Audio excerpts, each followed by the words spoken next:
Hey kids, this is Ivan. Got a lot of props. Got a lot of props today. Oh, and how are you doing, by the way? So you're going to see the props, so hold on for the props. I got my work cut out for me now. This is the toughest part of learning any new game for me, is learning the setting. And I'm not sure why that is.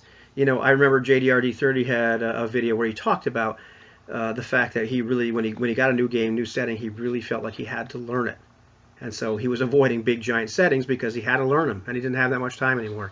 That's how I feel, you know, when I'm checking out new games. So right now, or new settings. Now this, I've talked before about liking to use my own setting. And there's a couple of the rules for that. I like to populate it with my own stuff. I like the world to work the way I say it. Although a lot of times guys write better. Authors, men and women, write better settings than I do. But I always like to have my own stamp. Well, gee, I wouldn't have done it that way. I would have done this way. Second thing is, I don't like other people to see them. I never was a fan of playing in modules or running modules because other people got to know what was in them. So I like stuff to be a little bit secret. So here I am. I've got my first Ubiquity books that I was going to get. Desolation, post-apocalyptic fantasy role-playing. Let me tell you, this book has a very dark beginning. Yeah, I had to put it down afterwards. Like, holy crap! I read the first opening little story. I'm like, oh, yeah, got to digest that for a little bit. It sets the tone very nicely. So this book has a setting, and I have to learn the setting in order to run it. At least I feel like I have to. It's got this great map, right? Of course, that's the map of the old world before the apocalypse. So there's no new map. You make up what the new map is. But it's got history, so that's part I kind of have to learn and wrap my head around. And I was never very good at like real history. I could tell you all about how they discovered subatomic particles and who did what and all that good junk. But other stuff interested me less. So this is something I kind of have to force myself. Learning a new system and mastery is hard enough. Although this system, the Ubiquity system, is not hard to learn at all. But now it's just a matter of wrapping my head around that world and setting. It's also got some great flavor, which I'll get back to in terms of races and all that stuff. But hold on for a second, because it's not really a Desolation review, really. This is the first setting I really had to kind of wrap my head around, World of Greyhawk. I never actually ran it. I played in it, but it was obligatory. You played for old school Dungeons and Dragons, you had to get the World of Greyhawk and all the neat stuff in there. I'm not going to unfold the map, there's good stuff. But I found, as I opened this thing up, I think I tore this out of Dragon 80, award-winning Barnaca City in Peril, which if you've never made eyeball marks on this, really, really cool. I think you could probably find it on the net somewhere. So that was the first setting I had to kind of look at. I never really mastered it. I kind of know it, but not really well. A game I really dig the setting in quite a bit is, not surprisingly, Astonishing Swordsmen and Sorcerers of Hyperborea. And I'll tell you why. He's got this big giant continent. It's kind of like Antarctica looking. It might even be kind of based on Antarctica. I don't know.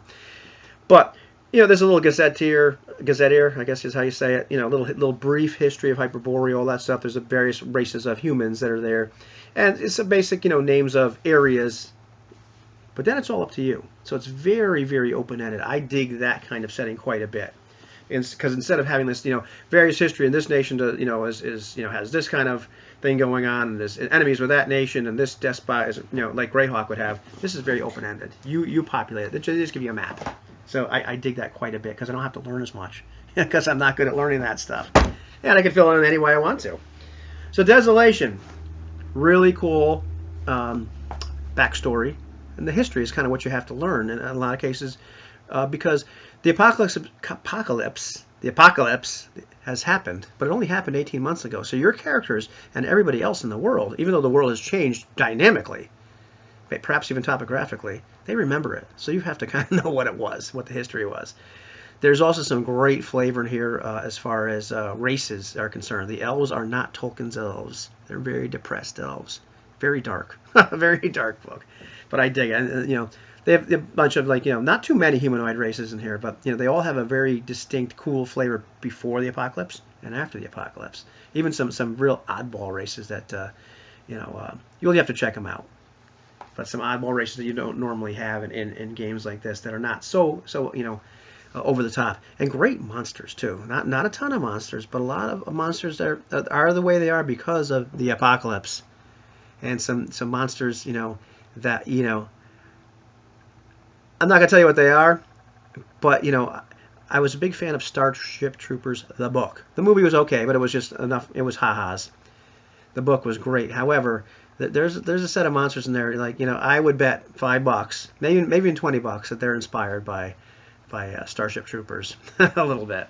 Anyhow, really, really cool setting, but I'm at school now. I have to learn it. So I have to kind of, I don't know, take my medicine, because this is not the easiest part of the hobby for me, learning setting.